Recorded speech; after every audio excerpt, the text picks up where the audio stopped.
Okay, so Pythagorean theorem is a squared plus b squared equals c squared. So what this is used for is when I have two sides of a right triangle. So that's the triangle with the 90-degree angle. And I'm looking for the third side, okay? Now, most of these blanks I think are just kind of wordy. We're not going to use most of them, but we're going to put in the legs must be A and B. Now, when I say the legs are the ones that make the right angle.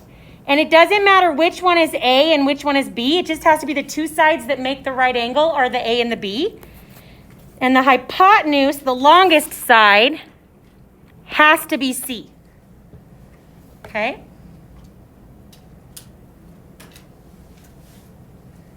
We're doing all right? Is there any questions? So far okay? Okay, so let's practice just the Pythagorean theorem, and then we're going to apply it to our trig. Okay? So let's look down here to triangle 1. It says A is 6, so I do 6 squared plus B squared equals 100 or 10 squared. Can use your calculators to help you with all of this. What's 6 squared? So 6 times 6, 36, good.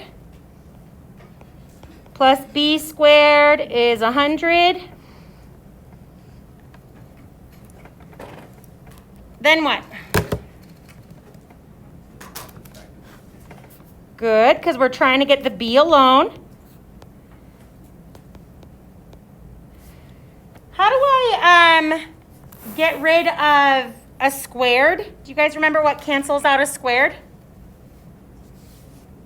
That's a good guess. Division and multiplication are the ones that cancel each other out. Good, Lydia, you square root it. Now, before we just assume it needs a factor tree, you always want to see if it's a perfect square. Okay, so you can type that right in on your calculators. I think it is a perfect square on this one. What's my B? 8, good. Because the square root of 64 is 8. Okay? Questions so far? You're doing all right? Okay, let's try another one. 5 squared plus 12 squared, because those are my A and my B, equals C squared. That's the one I'm trying to find. Hey, Westlake, it's time for the Great Utah Shakeout. I feel it hurt on the